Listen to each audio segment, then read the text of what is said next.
are live. This is the Super Bowl Postgame Show where the Chiefs, yes, the Chiefs, pull out the victory. The big victory. I can't talk in overtime as they defeated the San Francisco 49ers 25-22. Hello, I'm John, and that's Elliot. We are part of the Fanatical Elves Network. And yeah, we're excited. Well, no, we're not really excited. We're tired, but we stayed up with all of you and watched the Super Bowl. And we have giveaways still coming, so watch for that here. How you doing, Elliot? I'm just in shock. The whole game was such an adrenaline hit. I don't know if I can talk intelligently about the game. It was just so exciting, and I know we're speechless. No, let's just start with this. Travis Kelce. I'm really annoyed tonight because I the darling couple of the world, Travis Kelce, and Taylor Swift, who we saw every moment of the Super Bowl. Kelce in the first half lost his marbles and bumped his coach Andy Reid in a fury, nearly knocking the old man over. I'm a little annoyed by that. I know the kid's from Cleveland, but man, it's a bad look, man. And then, later in the game, Mahomes is getting in an argument with his wide receiver, Rice. I'm like, these guys are just, I'm tired of them. I think the whole nation now is tired of them. And I just don't see Travis Kelce and Taylor Swift long-term because that's a violent streak we saw in Travis Kelce. It's got me a little worried. Football's a violent game, and the players who play it are violent personalities. It's something to be careful about. And face it, Taylor Swift has a track record of having unsuccessful relationships. So Bingo. The odds are against them. And really, celebrities in general do not have long-term relationships very often. It's really hard, I think. You have just too much success, and it makes you spoiled, I think. So spoiled? I'm not no really way. worried about them. No way. Are you guys? No. I love them both. I really do. And I just hope things work out for them. But we understand that it's hard to do. It's hard to make everything work out as well as the storybook romance. That's really tough. So I just wish them well. The odds are against them. I don't wish them well. I'm really pissed off with Travis Kelce. I think that man's a very angry man inside. Well, yeah, most football players He's are. Trying to fool the world with these commercials. They're playing football, John. That's all about channeling anger, and sometimes it spills over. The drink of champions here. Football's a crazy game. It's a game for madmen. What do they call it? They used to say about rugby that it's a beasts game played by gentlemen, and the others say it's a gentleman's game played by beasts. Yes. It's hard to tell. It's very hard to say where one stops and the other one begins. Yes. Well, the game itself was, the first half. Let's kind of review that for a moment. It was pretty boring. The 49ers had some opportunities. The Chiefs had some opportunities. They got a long drive, a pass play in the first half, and then they fumbled the ball away. So we went to halftime as we anticipated Usher. And what do you think of that show? How would you rate that show? What grade would you give in that? Did you see the halftime show, Elliot? Well, I did. My family really likes music and entertainment. They're not really football fans. I'm really the football person in the family. My wife and daughter especially really enjoyed it a lot. And they knew the names of everybody that was in it. And, they brought so-and-so, and there's this person. I didn't know who they were. Right. I didn't have my scorecard, but yeah, they really appreciated it, really enjoyed it. And so I thought it went very well. I liked it. Old school, the kid. I mean, some folks today, the kids, they don't really know who Usher is. But, for a lot of us who are in my age bracket or a little bit younger, I know my basketball head coach, she's a big Usher fan. I didn't realize that until She was talking about it tonight and social media. So I now know what gift I'll get her for being the coach and coaching with her this year. Don't reveal it on the air, no, man. I know. She doesn't listen to this podcast, I'm sure. So somebody else will tell her, though. Anyhow, hey, this is the Fanatical Elves, and you can listen to us on Apple and Spotify. Right now, we're live here on Twitter, on the X, on Facebook. We're live on YouTube, and we just love you guys coming out and listening to us. We appreciate that. We really need you to download our show too on those platforms like Apple and Spotify. That's where we make the big bucks and all those pennies. So thanks for passing along our show, the Fanatical Elves. So, you are the Cleveland Oracle, Elliot, and you bring some great takes. And I was telling Elliot off air that, we have other affiliates across this Fanatical or across the Fans First network. And one of them he and I were talking earlier, and they were very complimentary of they love your Oracle show and wow. Just love your takes. And you've had you had a couple shows this week. You talked a little bit about the history of the Super Bowls, and then you had another one about the Haslams earlier, I think yesterday, and I think I've got one coming out tomorrow with you. So you're providing all sorts of great takes. So thank you for contributing to our great Fanatical Elves. It's nothing but fun. I'll tell you what, I'm so grateful to you, John, as well as to Fans First for giving us the opportunity, not to mention our sponsors and fans. That's right. We would not be here, really. Well, let's pause real quick. I wanted to do this since I was a kid, so let's pause real quick for a commercial, Elliot, and we'll continue to talk about that and the rest of the Super Bowl. This is the Fanatical Elves Show. We'll be right back. And we're back. Hope you enjoyed those commercials if you're listening to us on Apple or Spotify. So Elliot, what are your other takes on the Super Bowl today? I mean, there was a lot and that second half was, actually, I got a question. Speaking of oracleness, I did give my fans my opinion that I thought that my safest wasn't that safe. It's turned out since it went to overtime, but I thought that the game would probably go to the under because I thought that Kansas City's offense had sputtered during the season. Their receivers weren't really that good, even though the quarterback, we believe, or at least I believe, is one of the absolute greatest quarterbacks of our generation. Yes. Quarterback is not the entire team, and the guys that he has don't really catch the ball all that well. No. Yet they do have a really good defense. And so I thought, this is going to be a low-scoring game. I'm going to take the under. So I recommended that. Yeah. And then I also thought that Kyle Shanahan has had the tendency to try to kind of be the star of the game and do something fancy when he shouldn't. And that, he might actually blow the game. And so I said, I took the money line, which I usually bet the point spread, but this time I bet the money line that Kansas City would actually win. Yeah. And it turned out that was actually true. And so I won, a little bit of money. Now, I didn't bet anything really big on it. I bet $2 and $3 respectively. Yes. But I do have a question for those who say that the game was fixed and that all this was planned and it was a government conspiracy involving Taylor Swift, and she was all set up by the U.S. government so that the Kansas City Chiefs would win and therefore, somehow throw the elections in the future, so whatever the plan was.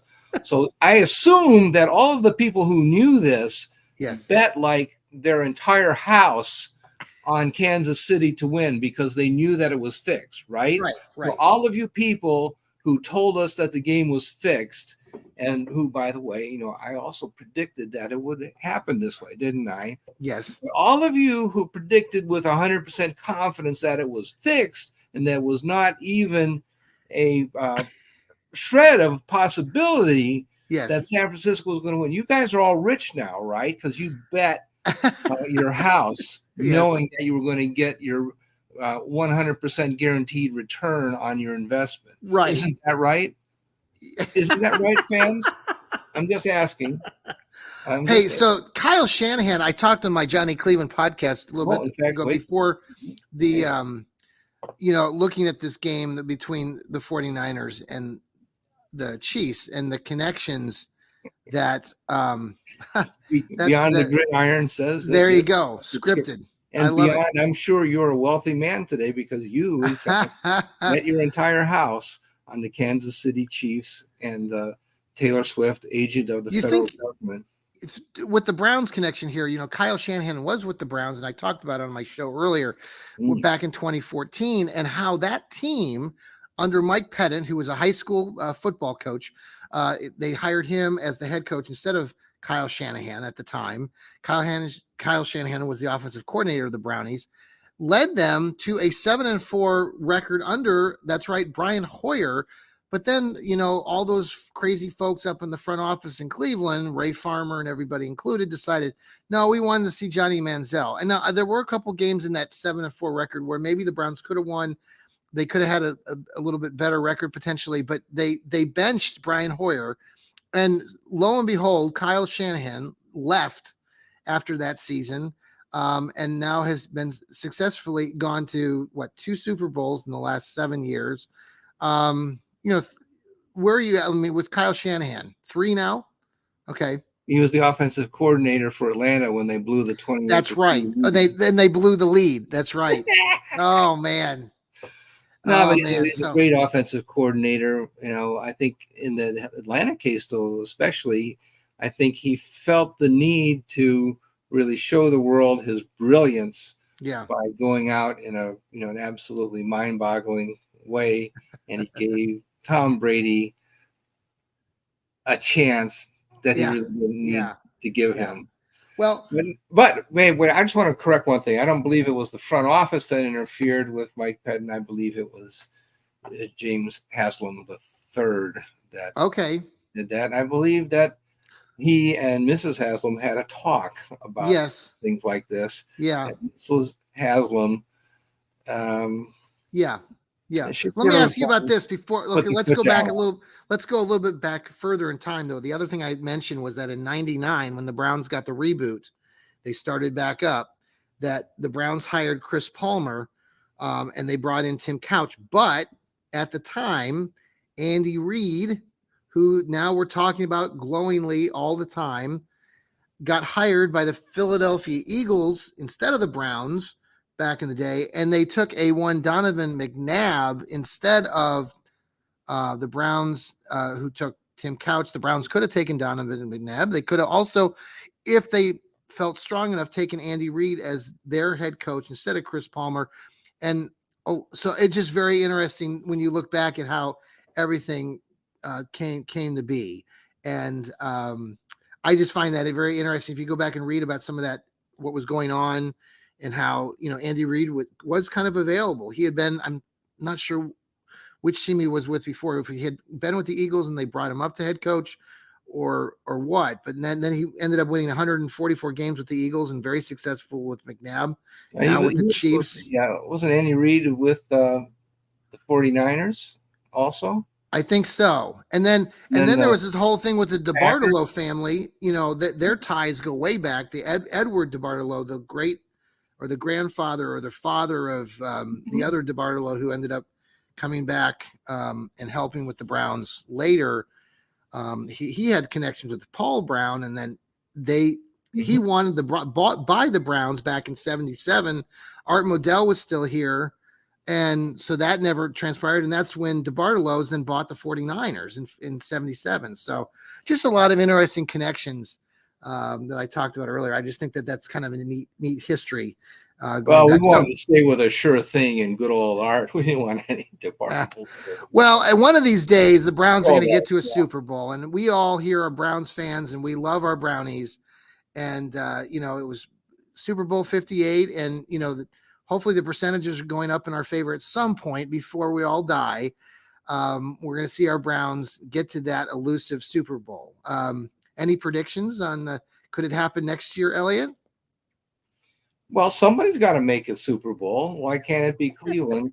We just really don't know. I think that the most promising thing that I saw last season was how well the Browns responded during the season in acquiring players. I mentioned this in our last show, that I think the 17-game season really makes you build two teams, one to start the season with, but then you also have to build a team during the season, right? Because there are so many changes that are made during the season that it really makes the front office use all of its skill to build teams off the waiver wire. Yeah. And wow, did the Browns do a great job of finding guys like Joe Flacco. There wasn't anything spectacular in this game. I mean, both teams are great. I respect to both football programs, but I saw a lot of Browns fans saying, "Boy, the Browns really would have done well in this game." It wasn't the greatest football I've seen played between two teams. Obviously, like you mentioned earlier, there was some good defense by both squads. People don't like to watch defense when they're good because then it's low scoring. I do. And the games are boring. I love it. But a lot of fans want to see, high flying passes and everything. And this is a passing league, we're always told. I know the folks that I've ridden for before. Quarterback league. What? Speedy wide receivers. Right. Quarterback league. Hey, before everybody leaves us, and I know we've got people watching the show, I want to give out our winner for the ball cap. Thank you so much for following us on the Fanatical Elves and for reposting our hat. We love giving away stuff here on the Fanatical Elves, and we'll continue to do that. So tonight's winner, Elliot, drum roll please, is Steve Hemrick. Steve Hemrick at Hemi44. He's a Cleveland born and raised, loves all Brown sports in the Ohio State University. Foodie lover, counting the days until he can live on the beach someday, from Willowick, Ohio. Congratulations, Steve, on winning the ball cap. We will be in touch to get that mailed out to you. Thank you for following us here on the show, and hopefully you're downloading us on Apple and Spotify as well. Elliot, final thoughts on this evening? Well, I wanted to say something about Jake Moody, the young kicker who missed an extra point. We can blame him, I suppose, for the loss if you really want to be mean about it. But these things do happen. Yes. But really, I think there's a larger story about how the kickers were really pretty amazing. They set Super Bowl records one after the other for making these long kicks. Very good point. Yep. And one of the things that they did was to acquire kickers in the draft. I think Moody wasn't he taken in like the 6th or 7th round this year? They actually drafted him from Michigan. Is he from Michigan? Yeah, but I don't begrudge him that. But I think that with the Browns salary cap situation, I know that they've tried to do that in the past few years with Zane Gonzalez and Cade York and Austin Siebert, and it hasn't worked out very well. Yeah. But I do think that it's a good technique. They just need to really do a better job of scouting. Yeah. They need to come up with some low-cost special teams players, because we just don't have the budget that we used to have. And we may not be able to hang on to Dustin Hopkins, even though, we love Dustin. Right. And so I'm not looking at Jake Moody as a failure, really. I think his successes far outweigh the fact that he missed one extra point. He made field goals that had never I thank him for missing the field goal earlier. I thank him for missing the field goal earlier in the season to give the Browns the win. So thank you. That's true. Hey, we're going to have some other shows. I know you're bringing the Cleveland Oracle. We'll be having some more shows this week, talking about a lot of different topics, including probably maybe field goal kickers. And look forward to hearing you on those shows. We've got Steve Gill with his Dog Pound South shows. He's actually done a series of shows this week. He's going to have like 2 or 3 shows out this week himself. Usually he just does one, but he has so much information about free agency on the offensive side, the defensive side. He's going to look at wide receivers and I think some running backs as well. So look forward to hearing that. We've got Rod Bloom with his Browns Blitz, my Johnny Cleveland show. We have the Fanatical Elves coming back to you Thursday night. Look forward to that. I mentioned also, Elliot, we're going to be having a few new colleagues, contributors join us here on the Fanatical Elves. So we'll be making that announcement tomorrow, and really look forward to having these guys join us. We are growing here at the Fanatical Elves, and we love everybody to come along and join us. So, Elliot, final thought before we leave everybody tonight. Well, I'm just going to tease this, that I'm going to have some viewpoints expressed on the NFL draft that you have never heard expressed before. I love it. I love it. We look forward to hearing that, Elliot. Thank you so much for being here. Again, it was the Chiefs who ended up beating the San Francisco 49ers 25-22 in overtime. It was the 7th longest game in NFL Super Bowl history, as Patrick Mahomes, scripted, takes the ball down the field in the very last moments and wins the game for Andy Reid, Taylor Swift, and an angry Travis Kelce. Take care, everybody. Good night, everyone. Maybe. Let's see if I can get my music to play here. I might struggle. My mouse has died. So okay. Well, that's maybe not I'll a good. Maybe I'll have to sing or beatbox the. Yeah, music. I think we're going to have to say good night to everybody and end our stream. Let me see if I can get my mouse to work, because I know everyone's so excited to hear this music as we leave you. Good night. Let's see if it works. Oh, maybe not. What else is there to say? Oh, he's but singing. Good Folks, night. he's singing. There we go. I got it to play. Hold on. Here we go. Here we go, brownies. Here we go. See y'all later. Maybe. It's almost Monday.